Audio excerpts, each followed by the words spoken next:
помериться силами, ловкостью и сноровкой в Зеленчукском районе Карачаево-Черкесии собрались самые опытные стригали, многие из которых занимаются этим ремеслом уже не первый десяток лет и поэтому уверены в своих силах. А вот Аслан Кипкеев, хоть и научился стричь овец около 40 лет назад, давно этим не занимался, поэтому и нервничает перед началом конкурса.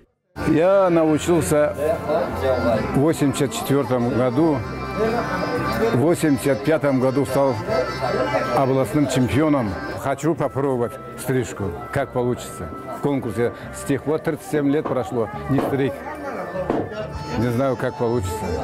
А вообще вот эта профессия, каких навыков она требует от человека? Ну, руку надо набивать и стараться на проходы изучать. Проходы надо.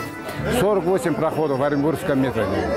Все стригали сегодня используют именно оренбургский метод стрижки овец. Он наиболее скоростной, а значит, поможет конкурсантам забрать несколько дополнительных баллов. Хотя скорость далеко не главный критерий оценки на конкурсе. В первую очередь важно отсутствие порезов. При стрижке не должна пострадать ни одна овца. К слову, даже место проведения конкурса выбрано не случайно.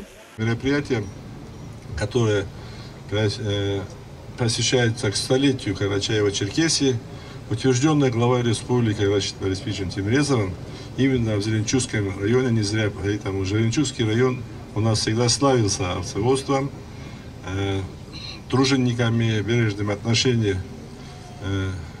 именно животноводству и сельскому хозяйству.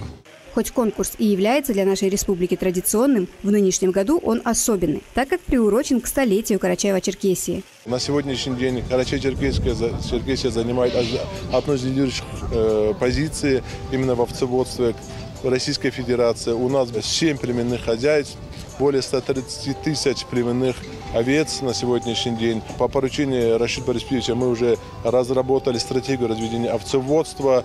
И наша задача – стать лидером в России по разведению овец. Как и ожидалось, все конкурсанты показали высокий уровень мастерства. Да такой, что членам конкурсной комиссии пришлось обратиться к дополнительным критериям оценки для определения победителя.